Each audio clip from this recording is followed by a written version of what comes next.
MP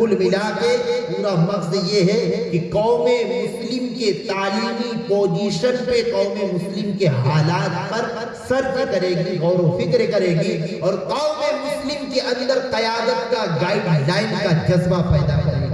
ہم کسی کے تلوے کے پیچھے، کسی کے جھنڈے کے پیچھے، آج ہمارے مسلمانوں میں یہی تو بیماری ہے۔ آپ کہیں بھی چلے جائیں امام صاحب، دیکھ کے افسوس ہوتا ہے 20-22 سال کا بچہ الپ سنکھیک وبھاگ کا پتہ نہیں کون سا عہدہ لے کے آ جاتا ہے، نہ اس کو پتہ رہتا، نہ ہم کو پتہ رہتا، نہ دینے والے کو پتہ رہتا، اور بولتا میں فلاں پارٹی کا یہ ہوں۔ الجامی پارٹی نہیں ہے بلکہ الجامی فاؤنڈیشن آپ کو علم دین کی دولت سے مالا مال کرے گی۔ اور آقا کریم صلی اللہ علیہ وسلم سے پوچھا گیا نیکی کیا ہے، گناہ کیا ہے؟ میرے آقا ارشاد فرماتے ہیں جس کام کو کرنے کے بعد آپ کا دل خوش ہو وہ آپ کی نیکی ہے، جس کام کو کرنے کے بعد آپ کا دل ناراض ہو وہ آپ کا گناہ ہے۔ اب آپ لوگ یہ فیصلہ کریں، الجامی نے جو کام آپ کو بتایا ہے، پڑھائی کا، سلیبس کا، ہر مہینہ ایک مجلس اس طرح کی جہاں پر لوگ گناہوں سے تائب ہو، ہر گھر میں کنز ایمان الجامی پہنچائے گی، سیدی سرکار اعلیٰ حضرت کا ترجمہ اپنے ڈاٹا کی بنیاد پہ۔ تو اس طرح جب الجامی کام کرے گی، یہ پروگرام کرنے کے بعد آپ خود فیصلہ کریے گا کہ آپ کا دل خوش ہوتا ہے یا کہ آپ کے دل کے اندر کہیں نہ کہیں اس تعلق سے یہ بات پیدا ہوتی کہ ہم نے غلط کیا ہے۔ اگر خوش ہوتا ہے تو سمجھ لینا آپ نے نیک کام کیا ہے، اگر خوش نہیں ہوتا ہے تو سمجھ لینا آپ نے برا کام کیا ہے۔ رب تبارک و تعالی ہمیں کہنے سے زیادہ عمل کی توفیق عطا فرمائے۔ میرے ساتھ سب مل کے پڑھیں استغفر اللہ ربی من کل ذنب واتوب الیہ، لا الہ الا اللہ محمد رسول اللہ صلی اللہ علیہ وسلم۔ کھڑے ہو کے درود و سلام کا نذرانہ محبت کے ساتھ پیش کریں۔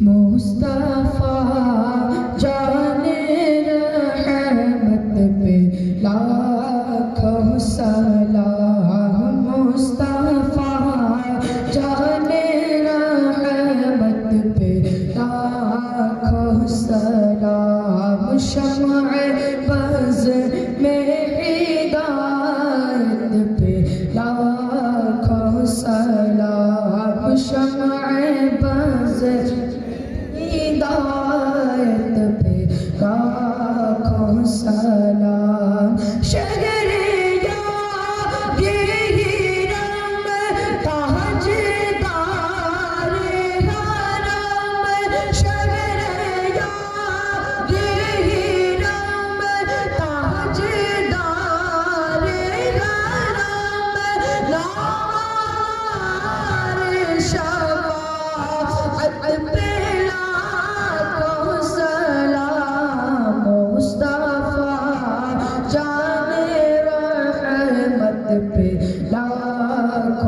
سلام، شمع بز ہدایت پہ لاکھوں سلام، ڈالتی قلب میں عصمت مصطفیٰ، ڈالتی قلب میں عصمت مصطفیٰ،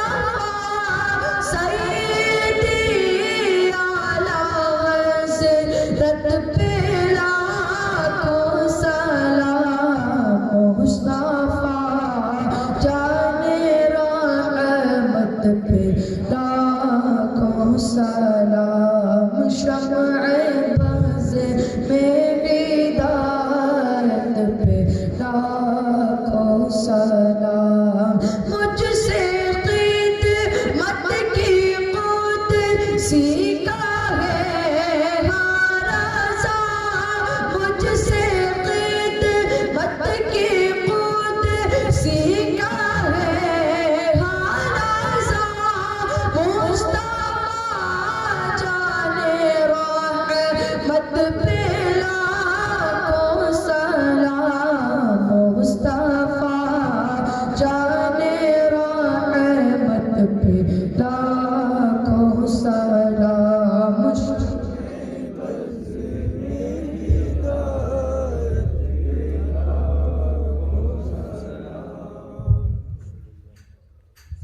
الصلاة والسلام عليك يا رسول الله، الصلاة والسلام عليك يا سيدي محمد رسول الله صلی اللہ علیہ وسلم. آپ تمامی حضرات تشریف رکھیں بیٹھیں.